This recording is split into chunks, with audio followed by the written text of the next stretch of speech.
Good morning, Mr. Hogan. You'll have 3 minutes, sir. Good morning. Something that I think that we're missing in this whole equation is the fact that this is an economic draw for our city from people outside the city already. It's already generating income to various businesses throughout the city with regard to restaurants, motels, hotels, rental cars, you name it.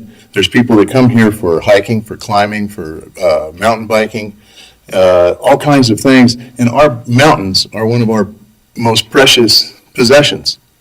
If we continue to develop that far up the mountain, where's the stopping point? We've had this issue before with places like Crazy Cat. We've had this issues before with places like Castner Range on the northeast side.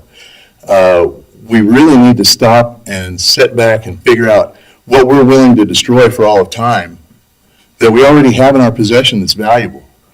Second thing is the stormwater drainage issue, which was the reason for the TIRZ in the first place. Right now, the stormwater seems to be draining just fine in that area. Leave it alone and it'll do its job. When you start putting impermeable surfaces like buildings and roadways and that kind of thing, that's what creates those stormwater drainage problems.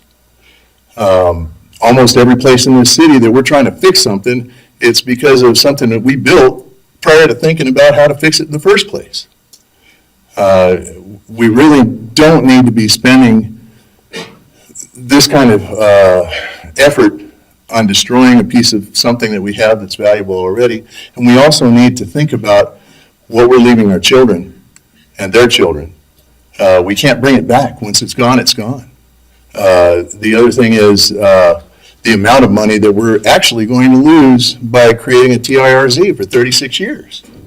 The general fund is only going to collect 66% of the money that goes in during that 36 years period of time. Well, by then we're going to have infrastructure that needs to be replaced. Some of it needs to be replaced twice in that period of time. Where are we going to get that money? Last but not least is the idea of, I lost my train of thought, I apologize.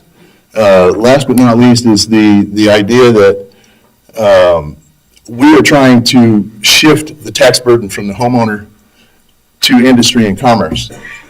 Well, the development plan here calls for 97.5% of this to be residential. That's not putting it in the same direction that we want to go. You're putting more of a burden on homeowners. Mr. Hogan, you've reached the 3 minutes, sir. Thank you. Thank you. The next speaker is Mr.